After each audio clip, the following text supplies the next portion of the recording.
This podcast is entertainment, not financial, tax, or legal advice. Views expressed represent statements of the speaker in their individual capacity, do not represent the views of Unchained, and should not be considered investment advice. Speakers often have personal, family, or business connections to Unchained, which may include direct financial benefits. Please see our disclosure at unchained.com/podcast. We are living through a pivotal moment.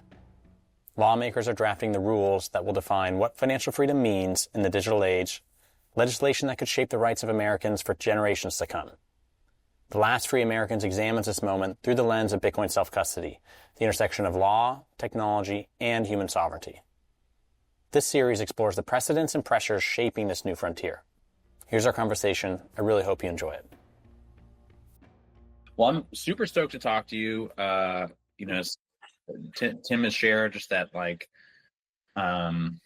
think between him and others I've talked to, there's just a lot of respect for your kind of Lone Ranger status there for some time as perhaps the only lobbyist in DC really advocating for self-custody and the ledgers and products like it that support that capability. So I'd love, and as you have kind of already some briefing on like what we're doing and just trying to record some more in-depth interviews on the subject. I feel like it's been expansive for me, or definitely illuminating, talking to more just like attorneys and more people that are just really in and around these issues. So there's a lot. I mean, I like that we have a lot of time because we can unpack certain things that have nuance and have maybe some deeper like historical context. What does it mean to protect self-custody, or what does it mean for liberty and here in the U.S.? Before getting into a lot of those questions, really the first one though is just about you and sort of your background, like what brought you to Ledger, what preceded your time there, what is this role maybe the culmination of for you in a personal journey sense that keeps you so passionate or like aligned with advocating for this kind of mission? Yeah, it's a great question. I always love to ask people their Bitcoin origin story because it's so fascinating and varied. So I really started my career as a securities regulator, believe it or not, and it sort of combined my educational background of I am a lawyer, also have an MBA in finance, and always really was sort of drawn to that intersection. Did that for a long time, learned the securities laws, and ended up or the SEC as a securities regulator?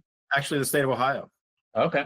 But the states are very active on policy and engage frequently in Washington with the SEC and FINRA through an organization called NASA, not the cool space one, but the boring state securities one. And that's where I really sort of got acquired my taste for policy. That was sort of my favorite part of the work was the policy work. Eventually, I was recruited to go to Washington and help open the Washington office of a Philadelphia-based asset management firm, and started working more and more on regulatory policy, but then eventually spending the majority of my time on legislative work on the Hill, and really sort of caught the bug for it there. And then it was just sort of by chance. I joke sometimes that I'm an accidental crypto lobbyist because I didn't set out to become a lobbyist, and I also didn't really set out to go into crypto, and it just sort of happened by being open to the right opportunities at the right times. But it was through a friend of a friend, a guy that worked for me at the asset management firm, saw something on a social media feed about the Stellar Development Foundation, which is a nonprofit that supports the Stellar blockchain network, was looking for their first policy role. And he sent it to me, and he said, "Hey Seth, you want to go do crypto?" And my immediate reaction to it was, "Nah, that's a fad. That's never going to last." And he said, "I don't know. It looks pretty cool." And so he sends it to me, and and I read it, and I just sort of got curious. And so I read a little bit more, and I read a little bit more, and sort of went down the rabbit hole as many people do. And then the more I read about it, the more it sort of clicked with me. And I ended up deciding, hey, I'm gonna take a flyer on this. This was early 2020, and at that time, you could count on one hand the number of people in Washington doing any blockchain related policy. So it was fortuitous in that, I really got to watch the industry grow up and mature, particularly in their engagement on policy. And so while I wasn't, we're still early, but among sort of, blockchain and Bitcoin enthusiasts, I don't consider myself early to Bitcoin, but I'm absolutely one of the earliest to Bitcoin policy.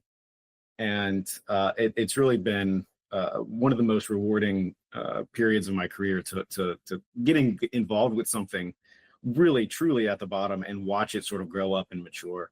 And I've really enjoyed being a part of that.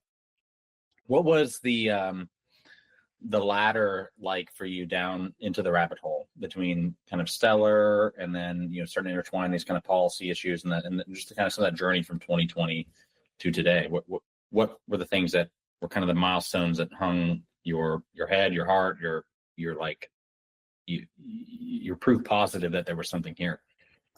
Well, of course, I read the Bitcoin white paper as one of the first things, before I even said yes to the opportunity at Stellar, and I started reading some of the popular books, the Bitcoin Standard, and some of those sorts of things, and as my background in sort of law, policy, and finance, it wasn't so much the tech side as the monetary policy component of it that resonated the most with me, and that's why I sort of got it and recognized immediately the importance of it. Whereas before I took the time to educate myself, I was aware of it, of course.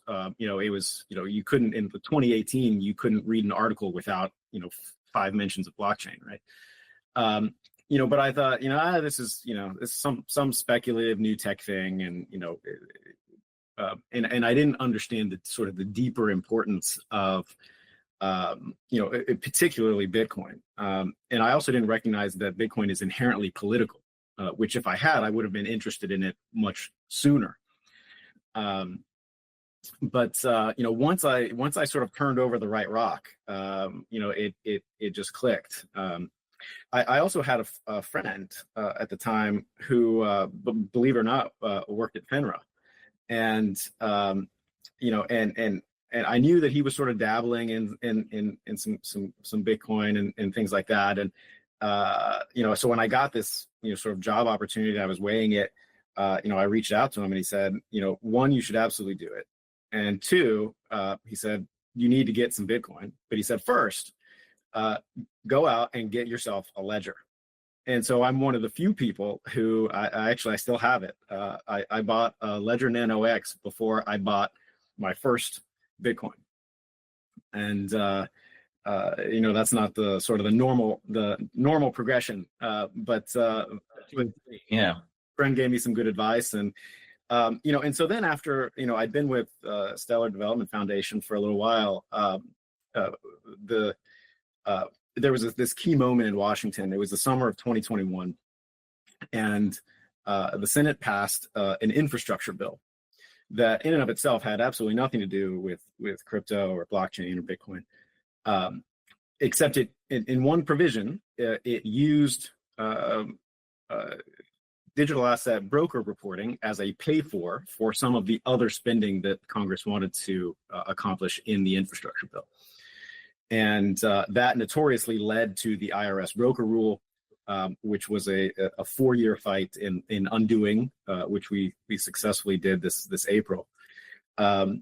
But that was the sort of turning point in Washington. That was the moment when the industry really woke up and said, we can't ignore our risk exposure from DC any longer, and really started to invest. And that was also the moment where Ledger realized, oh, hey, we might have some risk coming in Washington. And it was shortly thereafter that they first reached out to me, and that's what led to me jumping from Stellar to Ledger the beginning of 2022. And what I really liked most about that opportunity in particular was the focus on self-custody and the sort of the mission and the values that really come from it's not just sort of product related. It's really sort of the core mission and purpose of the organization, and it's genuine, and it comes from the top, full support of the CEO and the executive team in building and providing the tools that people need to be free in the modern age. And that really that more than anything is what attracted me, and what has kept me there, and what keeps me excited every day to go to work is really that mission. Yeah, it's a fulfilling mission kind of area to be dedicated to professionally. And even just more precisely, when in your experience of using acquiring a ledger, kind of walk me even through like some of those initial steps of that aha, because you discussed how like a few rungs of the ladder down at the rabbit hole were this appreciation for monetary principles, monetary characteristics, and relative strengths and weaknesses there. But then there is this like another rung to the ladder of self-custody. So how did you kind of come to then like having enough of that attraction to it that then accepting a role at ledger made sense? Yeah, I mean, I think it probably started from that advice I got, from a friend early on of, before you buy any coins, right? You think about how to own them, and that's a new concept, right? I'd been a securities regulator. Obviously, I'm very familiar with, the sort of the traditional financial markets and how those work. But to have someone say, before you buy this asset, go buy a device, right? That's different. Right. And so I thought about, well, why would I, and I started to ask questions. Why do I need this? Why do I need a device? Can I just buy this thing like I buy a stock? And everyone goes through that eventually, as they come into the space. And that's what sort of caused me to start to recognize like the architecture is different, right? This isn't just a digital stock. Something is different here, because now suddenly I, as an individual, need to think about custody, and what does that mean? But I got good advice, and he said, hey, there's, you really, hit the sort of the not your keys, not your coins, right? That truism of Bitcoiners, said, hey, to really own this the right way, you need to take it into your own custody, and the best way to do that is with a hardware device. And this was years ago. And I think, like I said, I sort of approached it from that standpoint before I bought my first Bitcoin. And, and so I think I've always been sort of, of that bent, and appreciating the architectural difference between blockchain and sort of traditional financial assets, and what that means and the empowerment that comes with it. And so then when Ledger reached out, I was like, hey, I know these guys, like I'm a customer. Yeah. And it was just very natural after that. And sequentially, well, of course, you don't have to disclose anything you consider private, but that you acquire the Ledger device, and your goal is to end up with Bitcoin. Walk me through the steps. What was that experience? Because for me, I'm kind of interested in just some of this, like illuminating that aha. Or I had my own personally when it happened to be a Trezor, but it was like that moment of experiencing true peer-to-peer exchange and recognizing the lack of any intermediary in that. So I'm just kind of curious, and especially because you have a type of professional background and context for that moment that I didn't. I'm just kind of looking for that like sequence of ahas, or like, I got the Ledger, and then I went to then in the process of this transfer, I saw law, and then that made me, not be able to sleep that night. I don't, I'm just kind of curious for that some of those micro moments. Yeah, well, I mean, I think my story is not probably that profound or exciting, and I chalk it up to sort of having this, this friend, this guide, right? That had done it before, and maybe he made some mistakes, but he sort of helped me out. So I bought a device and I set it up, and then I was like, okay, what do I do now? And he said, well, you open an account at exchange, and so I looked at a few exchanges, and I chose one and opened an account, and funded it and bought some Bitcoin, and then I was like, okay, now what do I do? He's like, okay, now's the important part. Here's where you withdraw, right? And so I was like, I was really nervous about it, like everyone is, and and I double checked the address like 5 times, and but then I withdrew it, and he was like, congratulations, now you own it, right? And that's when I sort of sort of the pieces, the light bulbs kept sort of lighting up, right? It's like, I bought it, it was on the exchange, but he didn't tell me I owned it until I withdrew it, and I was like, okay, this is different. I think that was, I was hooked after that. Could you imagine, from your securities experience, like could that even translate? Do you own shares of Google when they're at your Schwab brokerage, for example? What is that? There's a big difference there, right? And so I guess just how would you comment on that? Well, it's different structures, different architectures. So no question, yes, if you buy some shares of Google, at a brokerage, you own them. In that, you have the sort of the legal right to them. They're held, on your behalf, at the brokerage, as a custodian, but you own the shares, and they're not this sort of, and I want to go here, but we'll get into sort of the history of this. The way that securities are generally recorded now is book entry, right? So they used to be certificated, right? You used to get a paper certificate of stock that looked fancy and had, the calligraphy and everything, and the watermarks, and your name would be on it, right? And that was your stock certificate, and in that sense, it was more like self-custody, right? People would get their stock certificates and they'd go put them in a safe deposit box at a bank, or they'd hide them in a safe in their house or something. And, sort of familiar methods of protecting that property, because sort of the certificate itself was the property. Now that the financial system is fully digitalized, there are no certificates anymore. So how do you know what you own? Well, when you buy it, two things happen. Typically, when you buy it at a brokerage, the broker is the owner of record, and you are the beneficial owner, right? So there's there are sort of 2 ledgers involved. There's the company's corporate ledger, where they say, they list out all of the owners on their cap table, and and from the company's perspective, the broker is the owner, right? Now, then the broker has its own subledger, which is the beneficial owners that it has purchased shares on behalf of, right?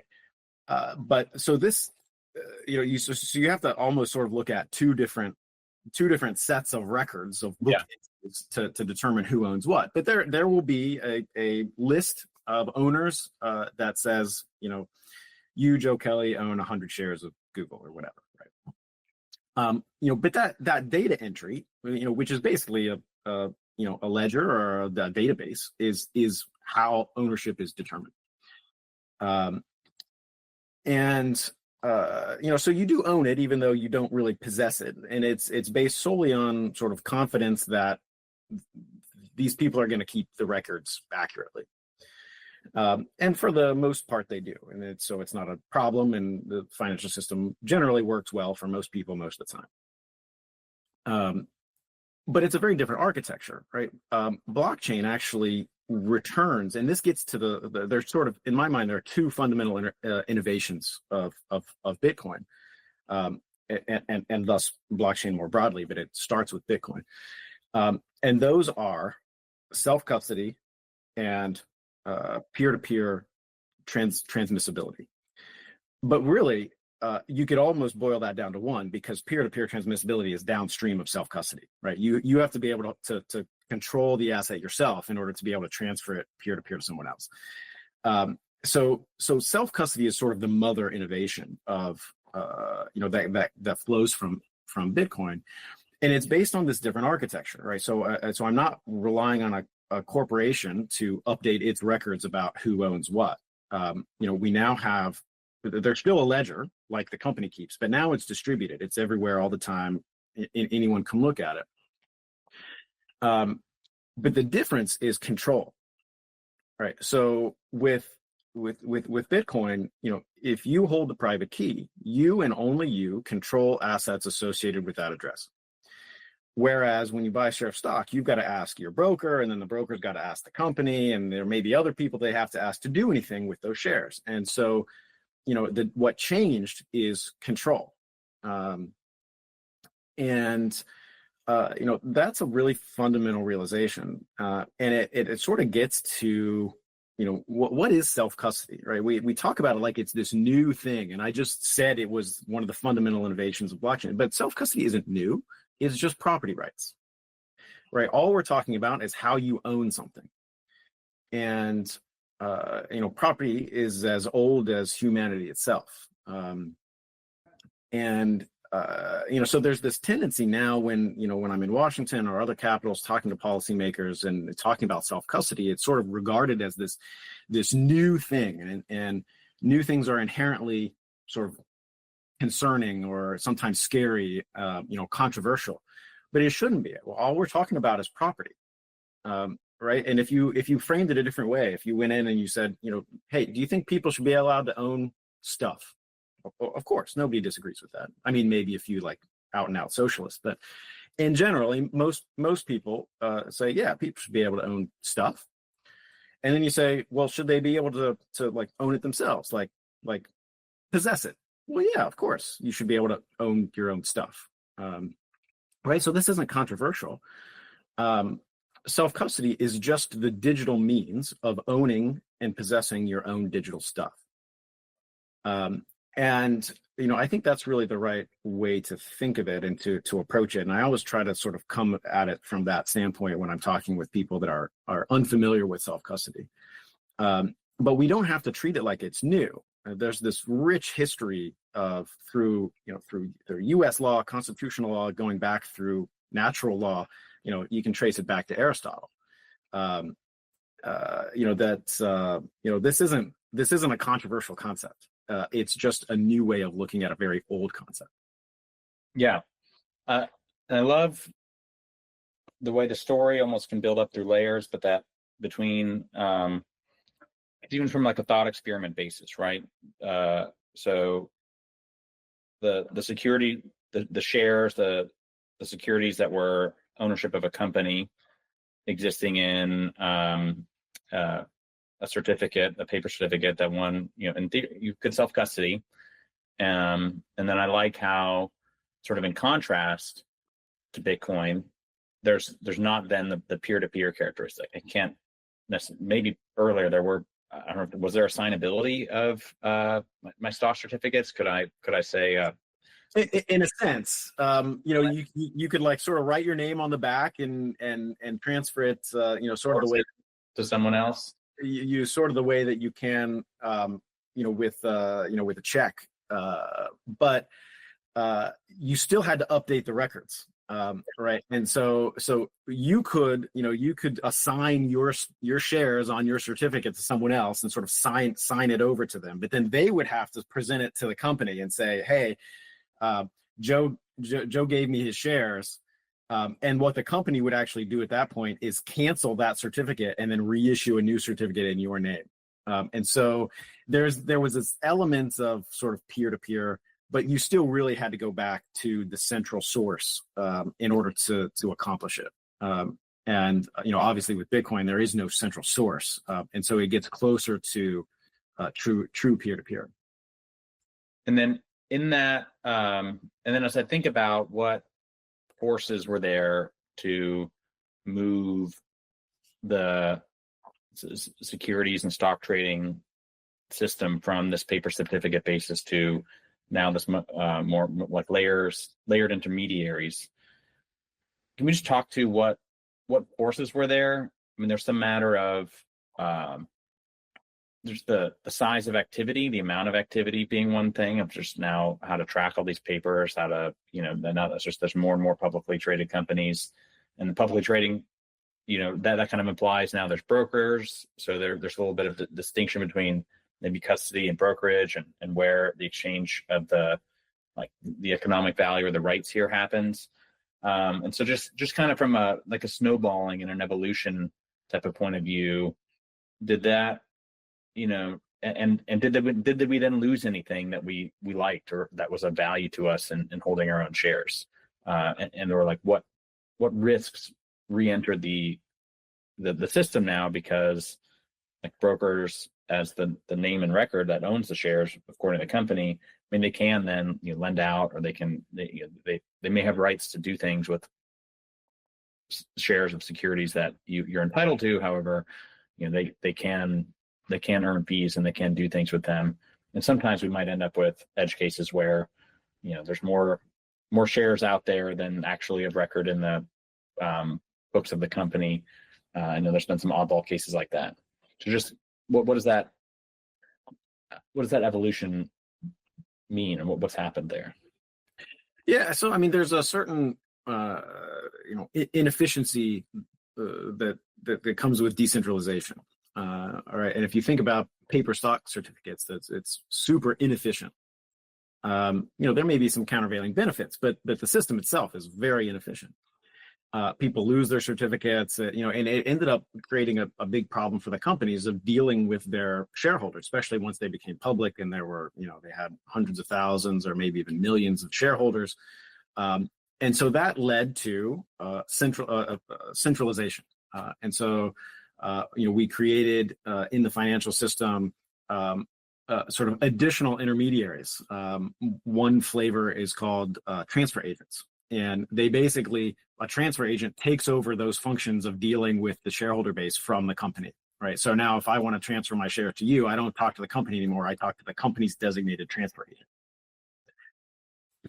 There's also a big problem, particularly, if you imagine back to, the heyday of the trading floor at the New York Stock Exchange, where, there's all these people sort of clustered around, waving tickets and shouting over each other to try to execute a trade. That system doesn't scale, and clearing and settlement is even more, of a problem. And even today with current, modern technology, where securities still settle 2 days after the trade, which is asinine to think about. But that clearing and settlement of actually sort of transferring ownership is handled by a single centralized organization that's sort of quasi-governmental, called the Deposit Trust and Clearing Corporation, or DTCC. And so, the problems and inefficiencies of sort of certificated securities and paper-based equity ownership resulted in this really sort of hyper centralization that we have in the current financial system. And it's the centralization allowed the systems to sort of overcome those efficiencies, but at a cost. And so that was one of the things that sort of Satoshi identified, and I think reacted to, in publishing the white paper when he did, and sort of calling out the 2008 financial crisis and bailouts, is too much centralization has its own inherent problems, right? And so there's this sort of expansion and contraction, decentralization to centralization and then back. It's a bit of a pendulum. And I think one of the really powerful things that Satoshi figured out with Bitcoin is how to bypass the scalability issues of decentralized ownership without introducing the problems associated with centralization. Okay, and kind of switching gears to then the 2021 timeframe, you mentioned there was this infrastructure bill that brought in the what became the IRS kind of broker rule for digital assets. Another thing that happened in 2021, we had the original Keeper Coins Act that was proposed. Mm-hmm. So, what else was happening then? And yeah, just putting us in that time frame and that year. What were the kinds of things that were kind of waking up industry? You mentioned how it was at least the infrastructure bill actually passed and getting through. Keeper Coins Act, and it was only proposed, didn't move through any of the houses. So walk us through kind of that time frame and that era a little bit for between kind of government and industry, and what was that dance like? So, I would say that was a pivotal year. I think, I would mark 2021 as, sort of the year that government and the crypto industry sort of woke up to each other. Before that, there had been, sort of the industries over here building, still the very Silicon Valley, we're changing the world model. Like, we don't need to sully ourselves with dirty Washington. And then, Washington sort of going about its business and thinking, we're aware of blockchain and crypto, but it's small and it's niche and it's, it's for enthusiasts, right? It hasn't risen to the level of us caring about it yet. But that really changed in 2021. It sort of started to change. The first broadside was actually at the very tail end of the Trump 1 administration, with something called the Mnuchin Rule, which was a direct attack on self-custody that is largely attributed to former Treasury Secretary Mnuchin, but it came out of FinCEN.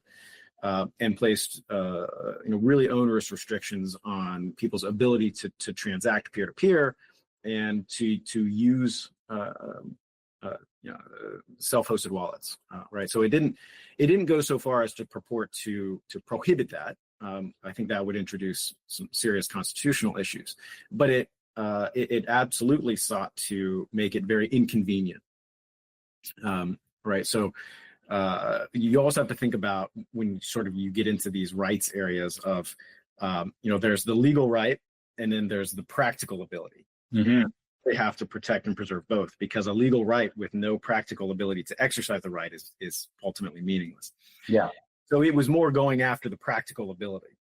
But that was sort of the first tremor, right? The first sort of warning shot. And it sort of sputtered out, I think, because of the administration changeover and everything. But it sort of came back in the summer of 21 in the form of this infrastructure bill. I think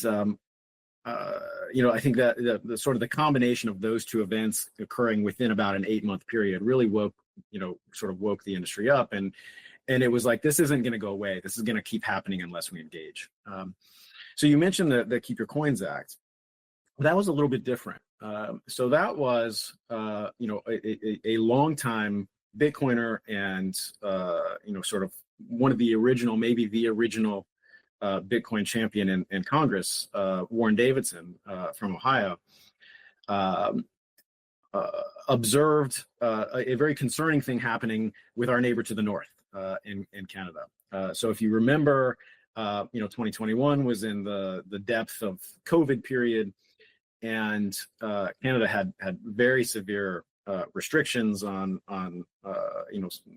individual freedoms during that period, and that led to protests. Most famously, the trucker protest, where they sort of blocked off much of Ottawa, and the government's response was extremely authoritarian.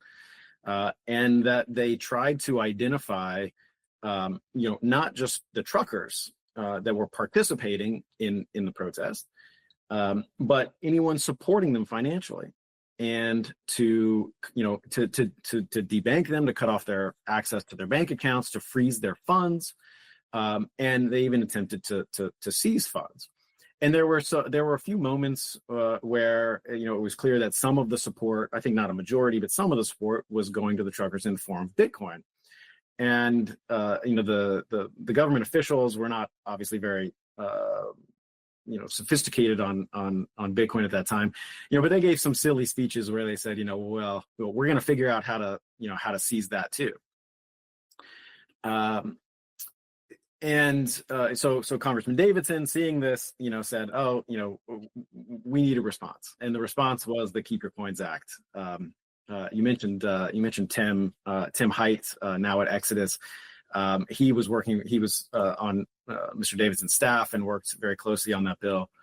But it's a very simple bill. It's about a page long, and it really says that no federal agency may prohibit, restrict, or impair the ability of Americans to one, custody their own assets, and to engage in peer-to-peer transactions for any lawful purpose.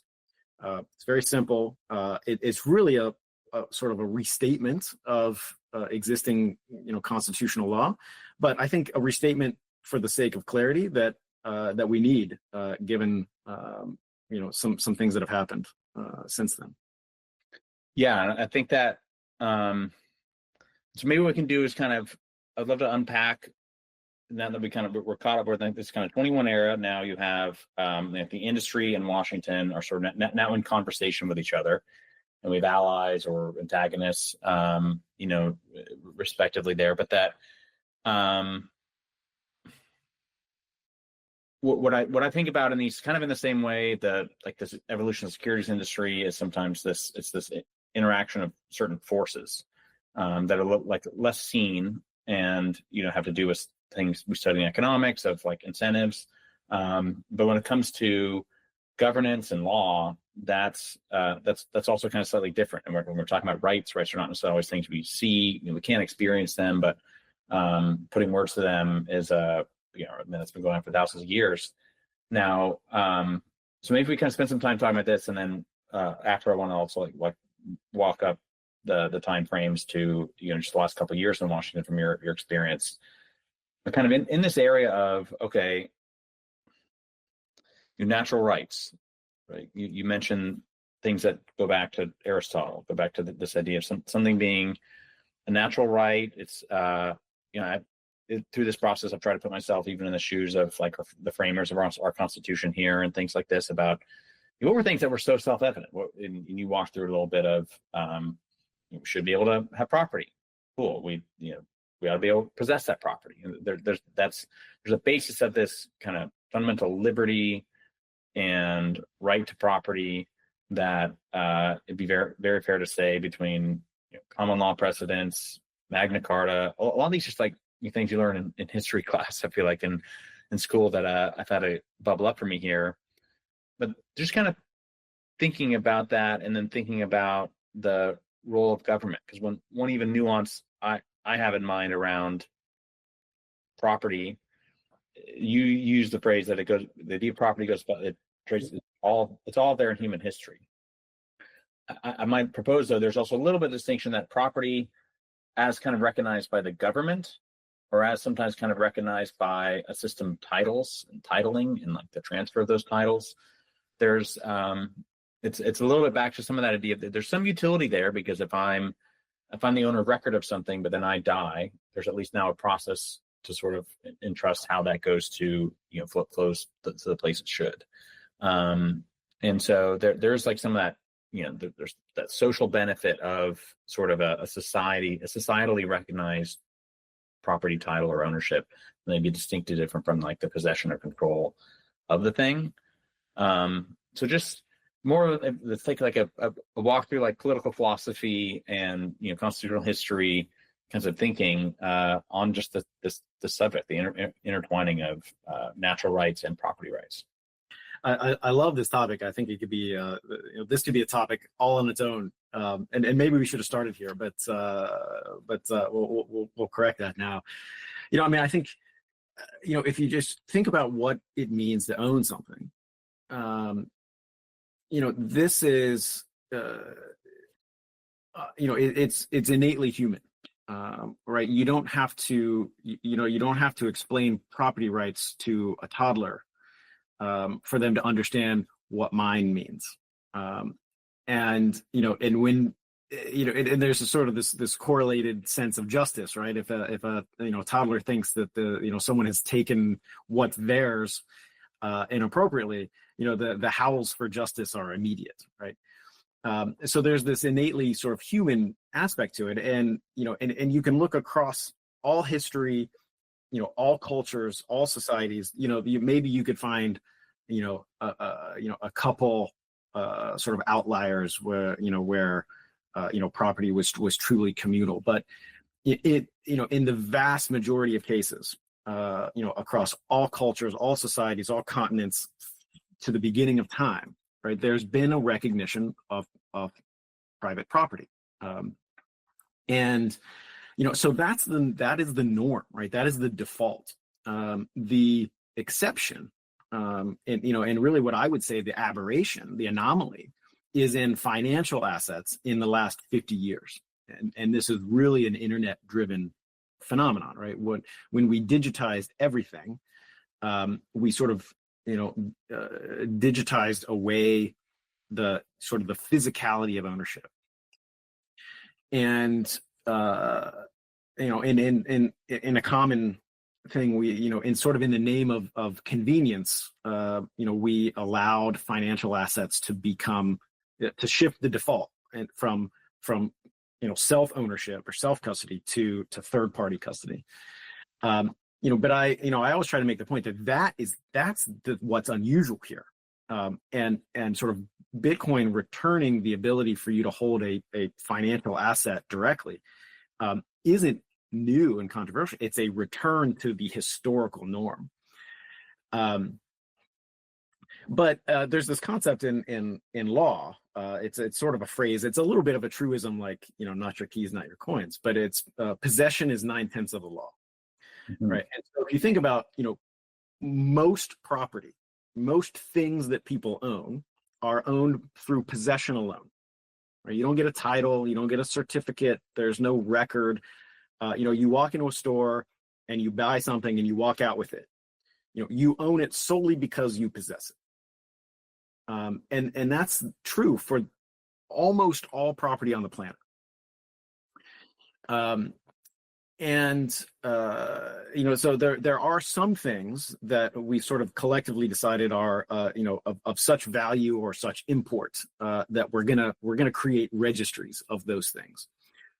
Land being chief among them, but there's some others, cars, diamonds, certain things are titled, but value in that import, is that specifically on like economic value, or just making sure I can unpack or notice the differences, the qualities of difference those things have that then necessitate titling? Well, I mean, I think a lot of it is, it's almost a sort of an efficiency thing. The classic example being land, right? If you, property in law school, you spend much of your time in the 1600s or before. It relates to these disputes of, someone says that they own a piece of land and someone else says, no, I own it. Well, that is very costly. Adjudicating that dispute is very inefficient, and it takes a lot of people's times and efforts away from doing things that would otherwise be productive, right? So you've got the two parties disputing, and then you've got to find someone to adjudicate, and right. And if you're doing that all the time, it sort of bogs a society or an economy down, right? And so I think there was this recognition of like, all right, we need a better way to do this. And so we've created this sort of the current land titling system. And it's an improvement over that, where you just have sort of he said, she said scenarios, but it has its own problems. And I think blockchain actually can do things like property registries better. But I think that's where those came from. But that's the exception. It's things like financial assets, like stocks. It's things like land. Still the vast majority of things you own because you possess it. And where does sort of possession and ownership are different. Ownership is a bit more theoretical, right? Possession is very clear, like you either have it or you don't. but ownership, you might still own something that you don't possess. And so it's a bit more more conceptual, and that comes back to sort of or I want to come back to property as a natural right. It flows from this sort of universal recognition that predated even the ancient Greek philosophers, right? That this was something innately human, and that's what a natural right is. That's what they started to recognize. And there's this through line in Western civilization, starting with Aristotle, and you can trace it from Aristotle to Cicero to Thomas Aquinas to John Locke to James Madison to Frederick Bastiat, and what they're all recognizing and sort of building on is this notion that there are certain rights that are sort of innately human. They're inherent in the dignity of human life. And the three classic examples are life, liberty, and importantly, property. Yeah. Right. And so we see these in the country's founding documents. Those three rights appear in the Bill of Rights.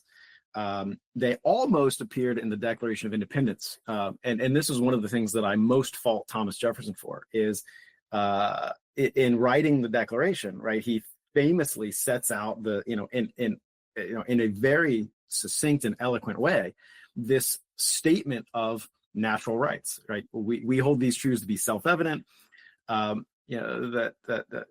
people are bestowed by their creator with certain unalienable rights, which include the right to life, liberty, and here was where he made a mistake, right? He substituted out property for this pursuit of happiness. And I think it's certainly a nice rhetorical flourish, but it's actually restating, I think, the prior right? The pursuit of happiness, to me, is a restatement of liberty. And so it's like he referred to liberty twice and left out the other important right, which is property. But that aside, the life, liberty, and property show up in both the Fifth and 14th Amendments, so they are in the Constitution. And there's this recognition that, and Bastiat talks about this a lot in his book, The Law, which is I highly recommend you read it if you haven't. That rights, especially natural rights, don't flow from the government. Right, they don't flow from the state. They can't, in fact. The Constitution is not what gives you these rights.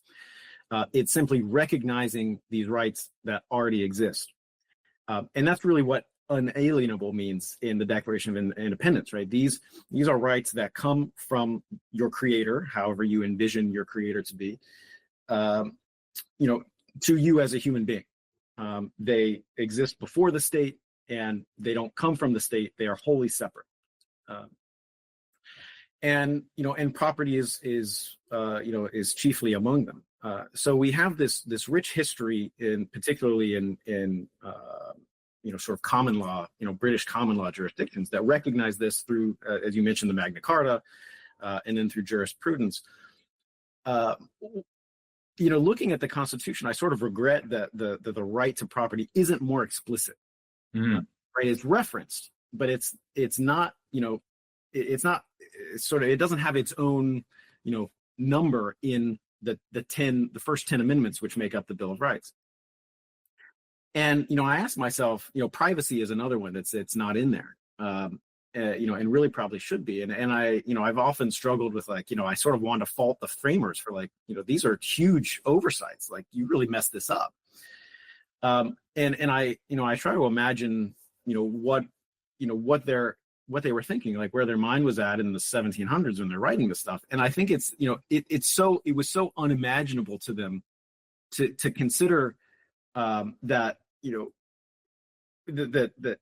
the rights of private property and the rights of privacy would ever be challenged. I mean, they were so self-evident and inherent in their thinking, and and sort of adopted through the adoption of British common law through the colonies, and then into and then more expressly into the the United States upon its formation, that these things were already recognized in law. And so they may have felt like they didn't need to restate it because it was already there.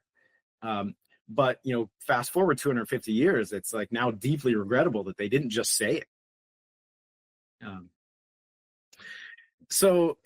I think that sort of gets us back to why it's important to think about this now, and why Bitcoin is so relevant, and so it's so important to protect these notions, is because through the passage of time we've started to lose some of these rights. Some of it's our own fault. If you sort of step aside from property for a little bit and think more in terms of privacy and data. You could say that you have a property interest in your data, and I think that's true. But just separating it for now, we as a culture have turned over so much of our private information and our private data to third parties for convenience, right? All the apps we use on the internet that are free, they're not free because we're paying in our data. In banking transactions or financial transactions where there's always this intermediary, right? They gather up and monetize all of our data, and in many cases report it to the government. And we've sort of gotten complacent about that. We've gotten a little bit too comfortable with that, and I think the government has gotten a little too comfortable receiving it, right? So much so that it's now sort of turned into this expectation. And that's one of the constant things that we deal with in policy is, there's this sort of expectation of, well, we get this type of data in these contexts, so we should get it in blockchain. And that's really the wrong way to think about it. It's like, you probably shouldn't be getting it in these other contexts. And we don't want to continue to expound that mistake into blockchain. We have an opportunity to start fresh. But it's an uphill battle. And one that would have been made a lot easier if we had these really explicit constitutional rights recognized, again, not granted by, but recognized in the Constitution to privacy and private property. Yeah, and that's what really enjoyed a book by James Eli, I think that's his Spanish name, but called The Guardian of Every Other Right. Almost completed it, and it's a constitutional history of property rights in the U.S. And he talks about this, some of that early tension and the lack of Jefferson's statement saying property, and said, and maybe some ways you could construe a pursuit of happiness is something like the acquisition of property, or like the right to sort of acquire the property and means and things you need for happiness. And it's been interesting kind of getting the linear walkthrough from the constitutional and sort of the judicial history of these things, because there's a version of it that feels like it kind of plays over and over, of whether it's in the earlier periods, it was things like contract law, of like, somebody was entitled to something and then a legislature passes something that breaks that entitlement, and so that maybe that broke the contract. That's that was an early way that was property rights were adjudicated through what was granted through a prior contract. Other examples, it felt like kind of over time, in ways that maybe a regulation comes out and now it sort of harms. Examples are things like not even regulate, like features of eminent domain, or like railroads getting rights to plow through private land to lay tracks, or somebody was authorized to build a dam, and so then that affected the water, the characteristics of where water was flowing into private property, or even like prohibition. And so now some entrepreneur who just acquired a distillery and has all this capital tied up in the production of alcohol, now suddenly, so this like these things that hinge on when is something like a taking or seizure, that part of what the Bill of Rights does grant is the idea that no government shall take anything from a citizen without just recompense, without right. paying for it. So that's even a version of I fast forward into like Bitcoin, of just like notions like any takings or banning of self-custody kinds of things. It feels like among many of the other arguments of its lack of constitutionality is like, oh, you just I mean, you just broke the asset. That was a taking. Like now this thing is not worth. Now it's not, Bitcoin for me anymore. It's data and a ledger at a intermediary. Well, and to me, I think you're touching on a really important point. And there's a specific sort of historical example here that I think is a flashing red warning today, which is Executive Order 6102. And in one of the most sort of shameful moments in American history, at least in my view, was FDR's forced confiscation of private gold holdings. Right. So from 1936 until 1974, I believe, it was illegal for Americans to own gold.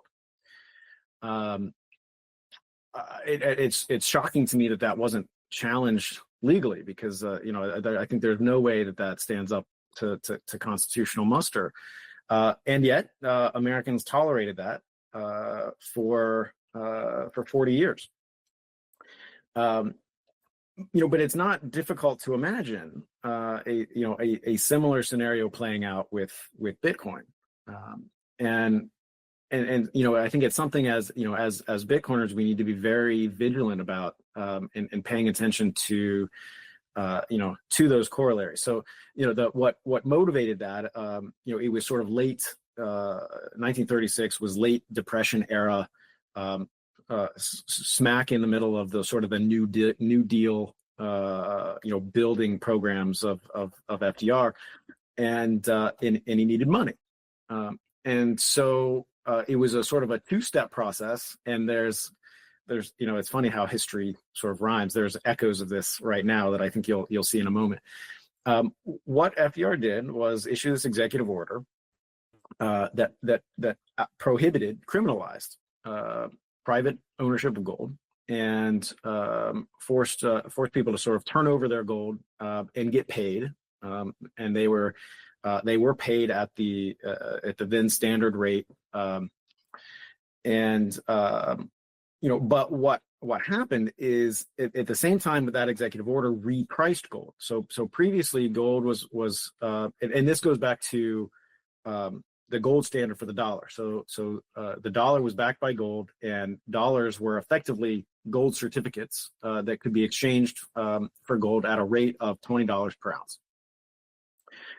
That limit, that $20 per ounce limit, is what was constraining FDR spending and the New Deal programs. And so what he did with the executive order was to reprice gold from $20 an ounce to $35 an ounce, which is a sort of huge expansion, a huge devaluation of the dollar, and then said, oh, by the way, you have to turn over your gold, and we'll pay you at this now reduced rate of $35 an ounce.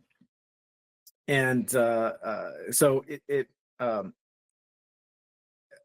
think what we're now, maybe we're seeing it on the other side. We're now sort of talking about, again, repricing the country's gold reserves, which are still on the books at like the 1971 price, when the country went off the gold standard of $41 or $44 now, something like that, to current market price. For similar reasons to why FDR did it in the 30s, to sort of expand the country's balance sheet and enable new spending, some of which might be to fund a strategic Bitcoin reserve. Thankfully, this time it's not being done through forced confiscation. But there are these interesting corollaries historically, and I think to see the country start to play around with repricings and revaluations with these core assets, I think it's a moment that Americans need to, especially American Bitcoiners, need to be very, very focused on what's happening and be protective of their property. Yeah, that was one thing that occurred to me through a lot of this learning too, as you mentioned, that in this, even the 6102, it's often not mentioned. That it's not the like the primary focus, the most pertinent detail, because of course the confiscation's unsettling, the reign of that period, the multiple decades that law was in place is troubling. But it was an interesting reminder because I don't see it often quoted or reminded that the government still did pay at the time, and that there's an element there that too, back to the idea that, well, as long as Bitcoin's price keeps going up, any kinds of takings that look like, maybe again in that case it's like the president says with the stroke of a pen, Bitcoin is worth this, not like what some prevailing market price is. At the same time, the marketability of Bitcoin creates a lot of empirical, insight into like what it's worth, and so the idea of confiscating hundreds of billions of dollars, possibly trillions of dollars of Bitcoin for some purpose, at least the odds of that get to feel less and less likely, just given how strong that that seizure clause, like at least from a true Bill of Rights perspective, that feels like a bulwark against some of that kind of behavior. But then back, themes that come up a lot, right? Convenience being one, both the convenience of the stockholder or the asset user for their use, their access, the tradability. So now, and also dispute resolution and things that property land registries helped smooth over. And then what I'm even on the inverse, or as I think about sort of the attack patterns for self-custody over the last couple of years, we talk about 6102. That kind of has this specter of the government needing to pay for things and needing to then have the asset base or the reserve base to conduct its policies. But we also have now, over the last 60 plus years, and especially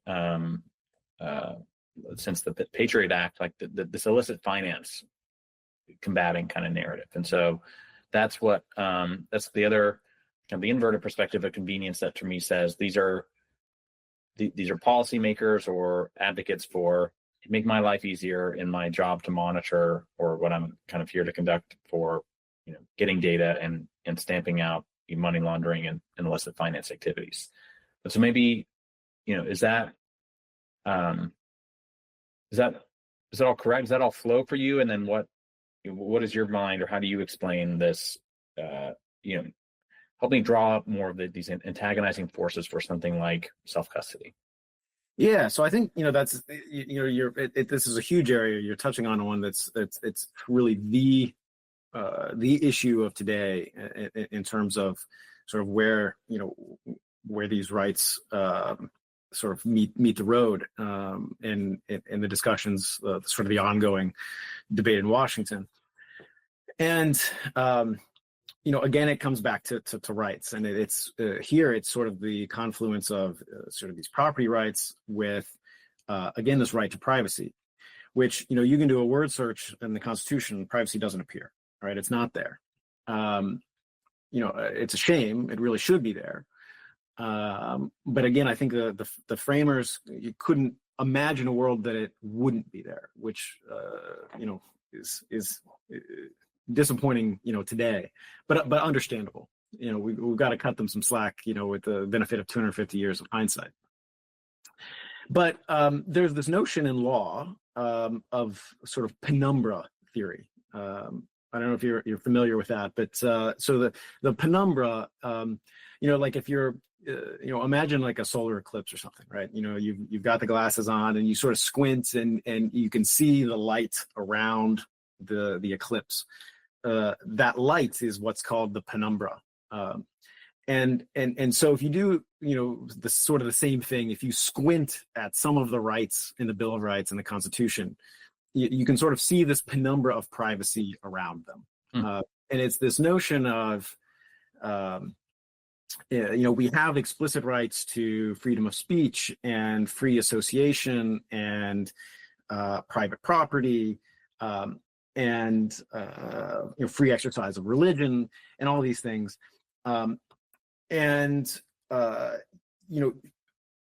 Without some amount of privacy, you can't actually engage in those things. You can't actually exercise these rights. And so, in Supreme Court case law, the jurists have sort of done that for us. They've sort of squinted at the rights and sort of from the penumbra, sort of recognized judicially a right to privacy. I don't think they've done it perfectly, but but it does exist, and it's sort of been read into chiefly the Fifth and 14th Amendments. But so the fact that we don't have the sort of the explicit right it opens the door for policymakers in Washington, whether legislatively by Congress or action of some of the executive agencies, to do things that maybe they couldn't otherwise do if there was an explicit right to privacy. And so what I'm thinking about here in our context is the Bank Secrecy Act. So the Bank Secrecy Act, as Washington often does, is the opposite of its name. Well, the marketing people for the Patriot Act and the what marketers they are. Yeah, so it's really the Anti-Secrecy Act, but it was a law that was passed in 1970, I believe,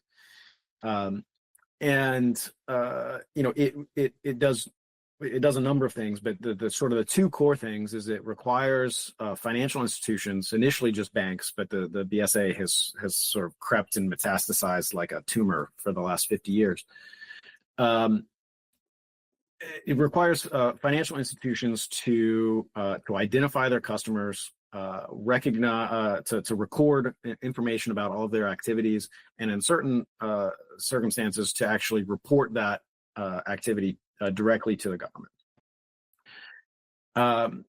So how do we square that with with this sort of the constitutional concept of privacy, right? This penumbra right that courts have recognized. Well, the Bank Secrecy Act was challenged legally in 1974, and a very close, divided Supreme Court. I think the majority opinion was only one vote. Found the Bank Secrecy Act of that time was constitutional on the basis of what's come to be known as third-party doctrine, which is, yes, all this information is private to you, the citizen, but once you turn it over to someone else, your bank, the third party, you have forfeited your right to privacy, and therefore the government can require its reporting and submission. It's this theory of you had this expectation of privacy, but you waived it when you transacted with the bank. There's another. I've heard another sort of justification for it in that it's not really your data, it's the bank's data. So I think that's sort of some clever lawyering after the fact. But unfortunately, the Bank Secrecy Act was found to be constitutional in 1974. I think that was probably wrongly decided then. And in the ensuing 50 years, the BSA has only grown to become even more expansive and invasive, and I think probably is ripe for Supreme Court review again. But be that as it may, we now have the situation where government agencies have come to expect and rely on this constant information flow of what everyone's doing with their money all the time. It certainly makes their jobs easier to have this constant flow of information, right? They don't need to go to the trouble of complying with constitutional requirements to conduct a search. They don't have to go to a judge and swear out an oath to try to get a warrant. They don't have to demonstrate probable cause, right? They just log in and conduct their query, right? And the information's all right there. So, I understand why they wouldn't want to give that up, except for the fact that it doesn't follow constitutional procedure, and therefore violates citizens' constitutional rights on a constant basis. But so now I'm sort of drilling down to like where this intersects with Bitcoin. Right. So that's the state of things since 1970. and sort of the digitalization, right? If you think about banking in 1970, it's still very paper focused, right? The digitalization of the financial markets and financial services has unconstitutional surveillance on steroids. Right now, it's super easy for all this information to flow and be searched and everything. And so the sort of the current dichotomy is well, what is a financial institution? There's a list in the Bank Secrecy Act with, 20 some different types of financial institutions. Some of them even on that list, I think, are very arguable, like travel agents, for example, are considered financial institutions because the government wants to know where you go. Not that travel agents even exist anymore, but they're still on the list. Mm-hmm. The commonality, if you look at the list of everything on it, is that it is some sort of centralized intermediary. And so if if you follow third-party doctrine, it's at least coherent in the sense that there's at least some third-party intermediary that you've given this information to, and that constitutes a financial institution, and the financial institution can thus be required to report on its customers to the government. Bitcoin, of course, breaks that. There is no financial institution. There is no intermediary. There's no one you're trusting your information to. And this, I think it's even more pointed when you think about DeFi, because Bitcoin in itself is really simple, right? The base layer allows sending, receiving, and holding, and that's about it. DeFi starts to add in real functionality, capability, things that you can now do on a decentralized basis that used to require the involvement of an intermediary. Now you can do them on your own, interacting only with software.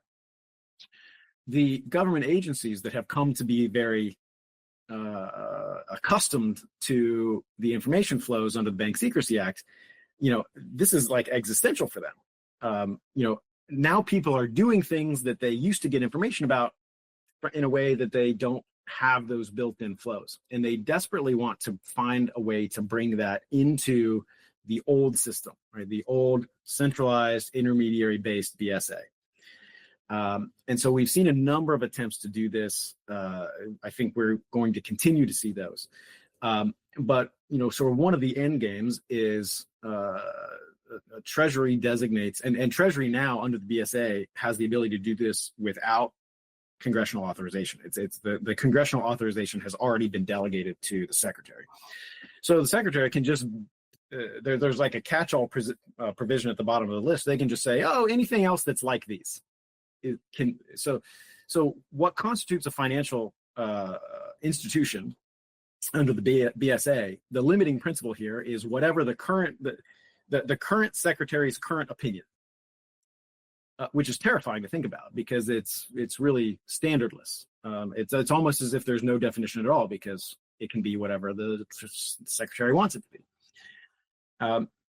But I think where we're sort of trending, unless we can stop it, is some designation, some addition to the list of financial institutions that purports to capture elements of DeFi or decentralized systems, and Bitcoin itself may be a bit insulated from this, but I don't think it's fully out of the woods.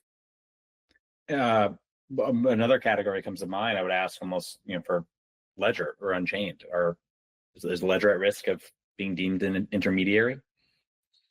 I mean, it's already happened or attempted in various ways. And the example that I'm thinking of specifically is the IRS broker rule.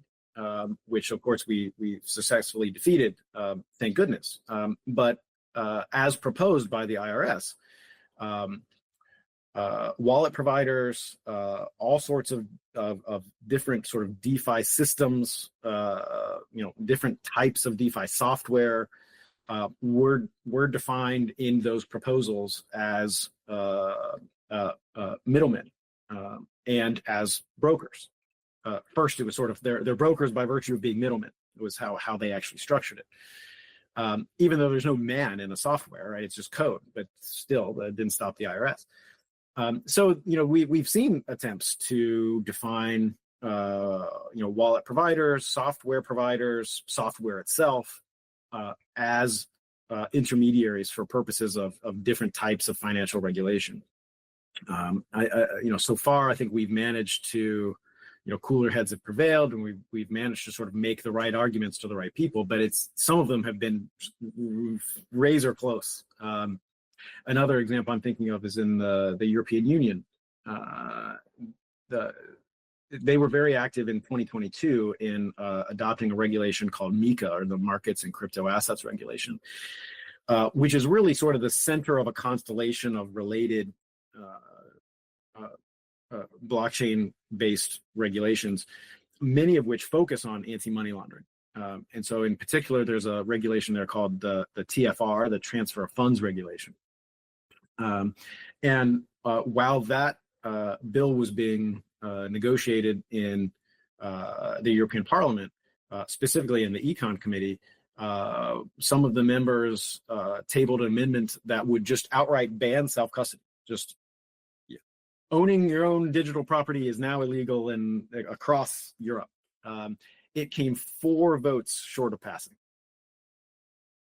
So, we've had some close calls, and I think that's why, it's so important to stay vigilant here. We can't just sort of rely on history and, this notion of natural rights, to say, oh, it's just property. No one's going to ban property. That's preposterous. Well, there have been attempts, and they've gotten very close to succeeding. And so I think we do have to be very, very hyper vigilant about protecting these rights explicitly, and not just sort of relying on history. It's fascinating because it's like almost in my own naivete and or just Americanism, looking at these things that are natural rights or such natural realizations of liberty, and to even conceive that there are people in America that they themselves believe themselves to be patriots, and in the same way would go home and raise children up with the conceptions of natural rights and all inherent goodness in them, and but that they wake up and then want to advocate or want to put out proposals, say that example is the European Union, but if I could just say outright ban self-custody, what is going on there? And it's there's a version I've thought about in the series of and I've asked Tim for names, and if you have any for me too, of just what would it be? Could I interview a Elizabeth Warren staffer or someone from whatever camp to just kind of really try to find out what is going on? And is it just an ignorance thing? You don't attribute to malice what we could attribute to ignorance of they just don't have the connections, the dot, drawing of just how do I really come to understand and empathize with what the antagonists are? So it's a great question, and I don't think. I think I guess what I would say is the antagonists are not a monolith. There are different types of antagonists that are motivated by different purposes, different reasons. And if you start to sort of break them down politically, I'd say there's 3 main constituencies, 3 main buckets of antagonists, and they are all motivated by different reasons. So, and I'll sort of run through them. The 3 main ones, and again, I'm generalizing, so broad brush here, but for the purpose of sort of understanding where the attacks come from and why, I think it's a useful construct. So on the political right, you have sort of the law and order, national security mindset, right, which is the United States is constantly under threat from bad actors around the world, from terrorist organizations to rogue states, North Korea, China, geopolitical adversaries, and we have to protect ourselves from these grave national security risks. And that is in their mind, that is paramount, right? That is the chief objective. And so almost no domestic cost is they're unwilling to pay in order to maintain that geopolitical advantage, right? and so never mind that things like the Patriot Act and the Bank Secrecy Act, we continue to ask Americans to give up more and more of their civil liberties and their freedoms, their constitutionally protected freedoms, their natural rights that didn't even come from the state to begin with. Never mind all that, right? What's most important is that, we protect the United States from its global enemies. That's one camp. There's another camp on the political left, right? And they go under different names, but idealistically they are socialists, or the ultimate incarnation of socialism, communists, whatever you want to call them. They're collectivist through and through, and so they believe in the primacy of the state. If you I don't want to get sort of bogged down into the too much political theory here, but the end state of socialism is totalitarianism. It's unavoidable. If you read Hayek, Mises' The Road to Serfdom, that's what the whole book is about. Is that the socialism ultimately is indistinguishable from totalitarianism, right? So it results in a single all-powerful state. So socialist or democratic socialist, or maybe you just call them Democrats, tend to favor a more powerful state, even though they may champion sort of individual rights. When it comes down to it, they always choose more power for the state. So I think that's so you mentioned Warren and some of those types. I think that's the motivation. All right, and so it's a fascinating question. I get asked this a lot, which is, old Elizabeth Warren, pre-blockchain, pre-crypto Elizabeth Warren, right? Sort of made her political persona around, standing up for the little guy against the banks.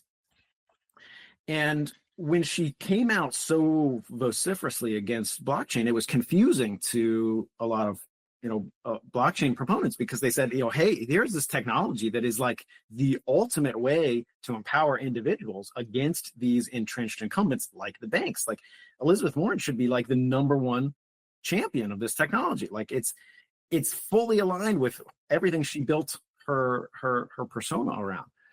And it was so confusing. And I would get asked all the time, like, why is Elizabeth Warren anti-crypto? Like, why? She's actually on the side of the banks. Like, that doesn't make sense. Like, there's this does not compute element to it, until you realize that Elizabeth Warren is a socialist, right?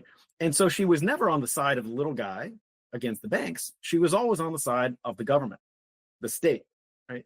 And once you realize that, you can see how she would flip from being, critical of the banks to critical of blockchain technology, because it's a bigger threat. It's easy for the government to control the banks. It's much harder to control an individual that's empowered by some of these decentralized technologies. And so you have to sort of think about it through that lens. So that's I think the second major group. And then there's a third one that's less ideological and more practical, and that is sort of the state itself, the agencies, the regulatory bodies, and the people that make them up. And I don't attribute any sort of ill motive to them, although certainly in some instances it exists. I think many of them do their jobs for the right reasons, and they believe they're doing good and they want to do good. But in the daily in and out of pursuing their missions, they always see like, well, I could do this better if. If only I had this tool, or if only I had this power or this jurisdiction, right, I could do more. I could be, I could do my job better. And so there's this sort of inherent growth of the state itself. It's always looking for more, the next thing. And they sort of see it, I think, again, or can see it as a threat, because again, it empowers the individual, and it challenges some of the existing power structures that have been built. We talked about the BSA and how those information flows are very convenient, so they sort of oppose it, but it's not as much for an ideological reason; it's more practical. But those are sort of the three groups, and so when it comes to self-custody,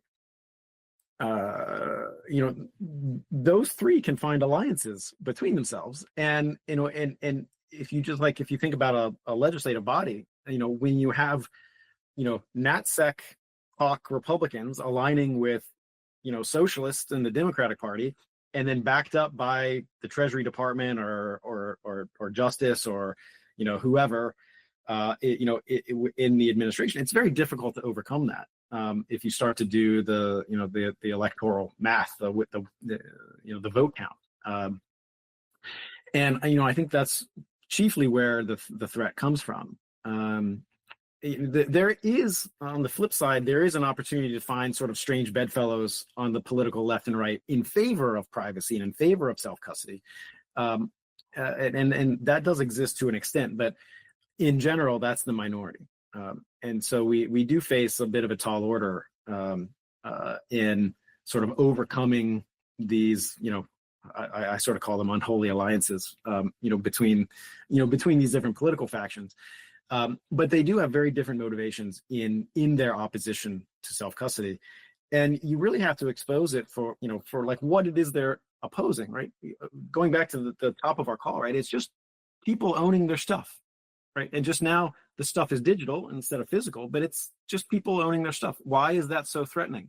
And if you are in government, why should you want to control or prohibit that? And you really have to, if you get bogged down into the illicit finance talk of, oh, well, Hamas did this and, who cares, right?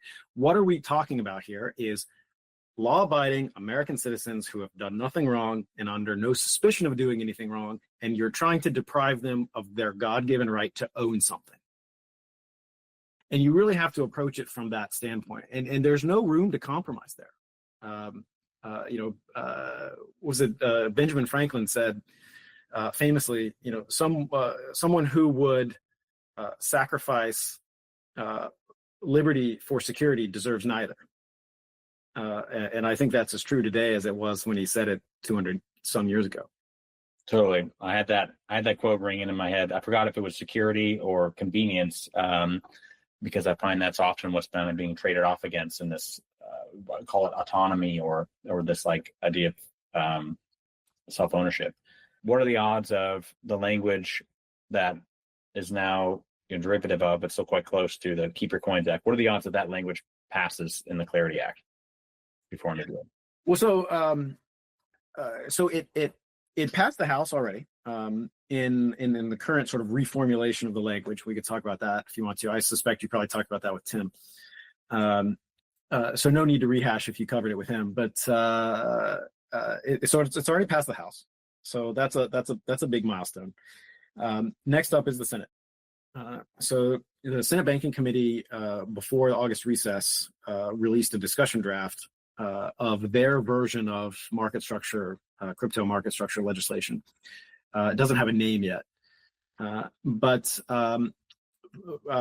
they actually returned to the as introduced by Davidson Keep Your Coins Act language with a couple little tweaks to sort of match the definitions that otherwise exist elsewhere in the draft.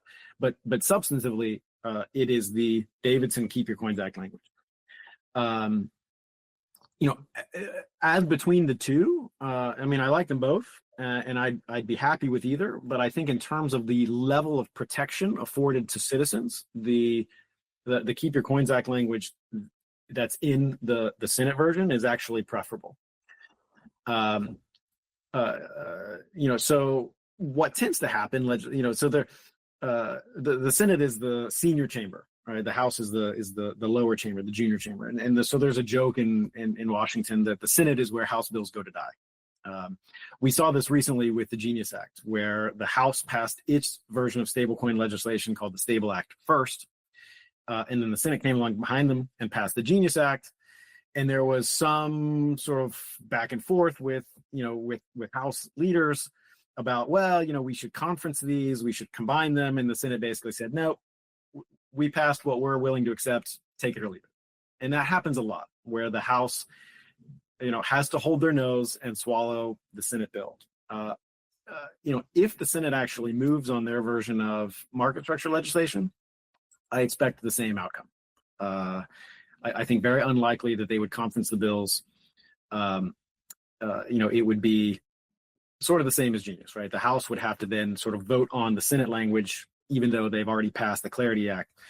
So, I don't think that's the worst outcome because, like I said, the self-custody language in the Senate version is, in my view, somewhat preferable to the House. There's a related sort of sub-bill title called the Blockchain Regulatory Certainty Act, which was introduced by Whip Emmer in the House, and also a version of included in Clarity. Unfortunately, the Senate took the sort of the Clarity language instead of the as introduced language, which, much like Keep Your Coins Act, the version introduced by Whip Emmer is stronger and more protective than the version that ended up in Clarity. They got sort of watered down through the process. So I'd love to see that get sort of bolstered back up to the as introduced text. But that's also in the Senate version, which is really good. And then in general, the Senate draft is a tenth of the length of Clarity. Clarity is 536 pages or something like that. The House discussion draft was like 40 pages. And, I think the simplicity is good there. There's a lot of funny business that can then happen in a 500-page bill that you can avoid in a sort of a simpler statement. So for those reasons, I tend to prefer the Senate version. And if indeed it passes the Senate, which is really the big question mark, I think it'll have to go through the House as is, and we may end up with the superior product.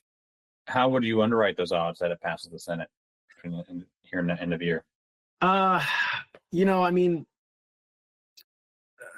guess there's two ways to look at it. The first is who's behind it, and the White House still seems to be, totally supportive of getting it done and getting it done this year.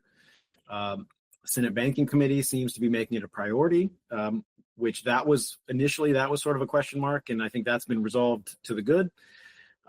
So they've released the discussion draft. They've taken feedback over the August recess. I believe they intend to hold a hearing in September.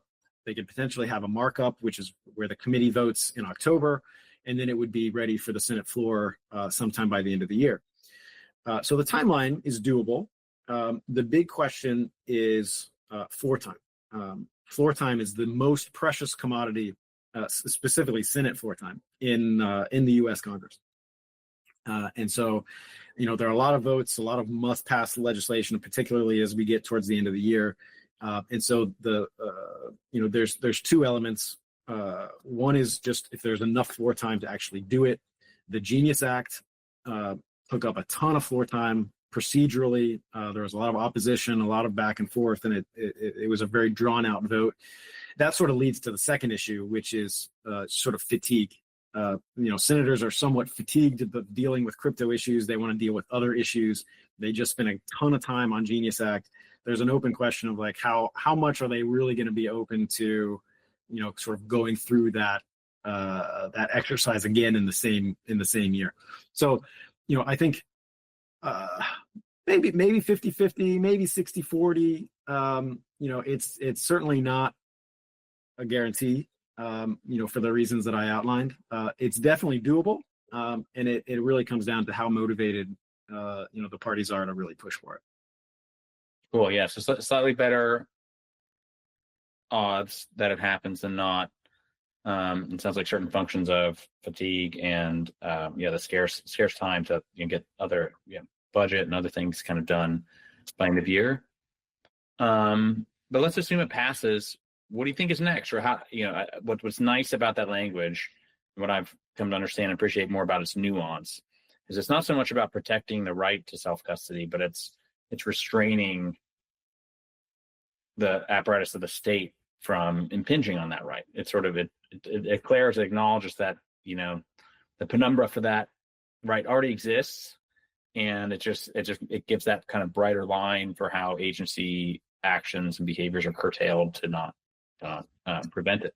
And this, it's a very astute question. It really gets to the difference between sort of the House formulation of that language versus the Senate version, even though it originated with Congressman Davidson in the House. The language that's in clarity sort of recognizes affirmatively a right to self-custody. It could be, if you read it quickly, you could sort of read it as saying, oh, this legislation is creating a right to self-custody. It's not. There was a very, very smart word choice in there where they actually say citizens shall retain the right. Retain carries a lot of water there. It does a lot of work, right? The word retain implies, infers, recognizes that this right is not being created by this language, by the statute. It already existed, right? The citizens retain the right to self-custody. So they already have it. And we know we have it today because of constitutional Fifth Amendment, recognition. The Keep Your Coins Act version, which is now in the Senate language, is a little bit different. It doesn't sort of speak affirmatively about rights that citizens have. That's sort of implied, right? We already know we have these rights under the Constitution.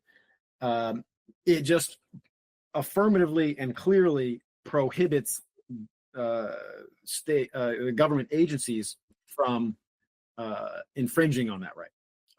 So it's structured almost like a Second Amendment type approach, right? Shall not be infringed.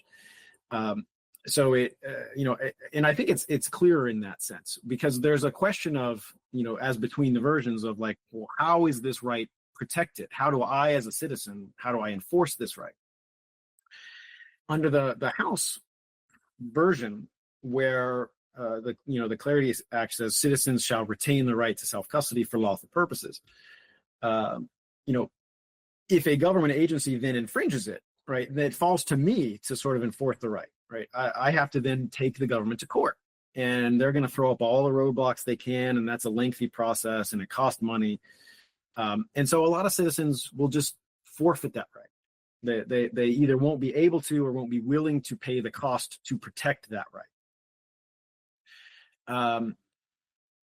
The Senate version, where it just says, federal agencies may not XYZ, that's very clear. That's very easy to recognize. And that's a perfect setup for not an individual, but for a group, right? You could imagine a company or an association, the blockchain association or some advocacy group bringing a lawsuit, if a federal agency violates that very clear standard, right? So I think the Senate version creates a stronger disincentive for the government to sort of step across the line, and much easier, quicker, cheaper resolution in the event that they do. I do. Part of me does like recognizing, and the way the House does it, this right to self-custody, that is retained by the people. I like, I like how that reads. But in terms of practicality, it's actually a sort of a higher hurdle, I think, for citizens to benefit from than the Senate formulation. That makes sense. But fast forwarding though, if the idea is passed, what is the next frontier for this? I think privacy sounds like one of these that maybe is less resolved. And so then, just kind of what do you think your activities look like in DC if this is, the something like the Keep Your Coins Act passes this year? Well, so I've got a lot of work to do. So the first I should say, I want to recognize the sort of wins when they happen, because it's it takes a lot to pass a law in Congress.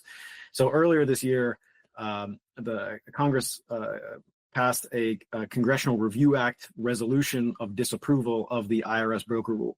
So that's a specific legislative mechanism that Congress has to review certain agency actions and say, this isn't what we meant, or we didn't give you this power. And so it's an important check on the administrative state. And Congress exercised that authority in our favor earlier this year, passed a resolution of disapproval striking down the application of the IRS broker rule to these non-custodial platforms, things like wallet providers, software, DeFi protocols. That it just didn't make sense anyway. But very happy to see Congress act, and then of course President Trump signed it in April, and so that rule is dead. The beauty of the Congressional Review Act is it contains a little bit of a punitive element to it, right? So it's not just sort of overturning an agency rule, but it also slaps them on the wrist and says that the agency whose rule was overturned cannot adopt a substantially similar rule in perpetuity, forever, unless Congress specifically authorizes it. So it says, you guys, you messed up, you did a bad thing, it really sort of reminds them who's boss, which the agencies do need to be reminded of from time to time. So that was a big win for Bitcoin, Bitcoiners, and the sort of the whole decentralized movement to stop that one. The next two big ones for self-custody are what we've discussed previously: the Keep Your Coins Act and Blockchain Regulatory Certainty Act. However they end up, they're not going to be passed as standalones. The Congress, as such, small bills like that can only sort of hitch a ride on bigger packages. And right now, they're both attached to market structure, both in the House and the Senate. So the rest of my focus for this year, hopefully we're done this year, is to get one of those versions passed. Senate, I would say, is probably the most likely to actually get all the way across the finish line to the president's desk. But I'll be focused on making sure that those two provisions stay in as strong of language, as protective of the individual citizen as possible. So those are the big ones. If we're able to pass those three bills in 1 year, I mean, that is unimaginable success in Washington. I might take a little time off after that and drink some cocktails on a beach somewhere. But so I'm not thinking too far into 2026 yet in terms of U.S. policy. The objective is very clear and very close, very reachable, as long as we get that Senate bill passed before the end of the year. Yeah, we'll not hit chickens before they hatch or jinx it in any way, but yeah, and I think that's just interesting where you have as global head of policy, I mean, your purview is not then just specifically the U.S. You are kind of having to track this sort of elsewhere. So I guess in maybe kind of closing or anything to kind of wrap up from that, both between global perspective and then maybe something about what you've come to appreciate or see about America and like the opportunity for America in recognition and passing legislation like this. It almost feels like a, digital rights, like declaration of something important in context of what countries from Turkey to, others of EU, just kind of the way this stuff is going. It does just really feel like, where's that continual ongoing recognition of life, liberty, and pursuit of property or happiness, that this industry kind of is like the current live moment for us, just as people. Yeah, I think it's my international work has. I'll start by saying it's easy to sort of become disillusioned with American governments and how it works, and even working in Washington in policy. Before I got into crypto, and particularly before I got into sort of international advocacy work, it was easy to sort of be disillusioned with how the process works. It's ugly and it's messy and it's easy to criticize. But in learning how other systems work, other countries work around the world, it really made me appreciate our system so much better. It's not perfect, far from it, but America truly is the last best hope for freedom in the world. And our system was built with the checks and balances to protect the individual and to protect minorities in ways that don't exist in other countries. And there are checks on government power in the U.S. That chiefly from the Constitution and the Bill of Rights and some of these things that simply don't exist other places. Right? There is no freedom of speech in somewhere like the United Kingdom, which is shocking, but it's true. And so I think it's paramount that we win here, because if we can't win here, we can't win anywhere else. And so America is, I think, more important, the most important, anywhere in the world. But if we get it right, and we're so close, if we just pass some of these bills and we enshrine some of these rights, I think it will create competitive pressure other places to start to recognize these freedoms. And it will certainly give us a huge competitive advantage. But there are some other places where I think freedom is blossoming. It's a bit of whack-a-mole, I think.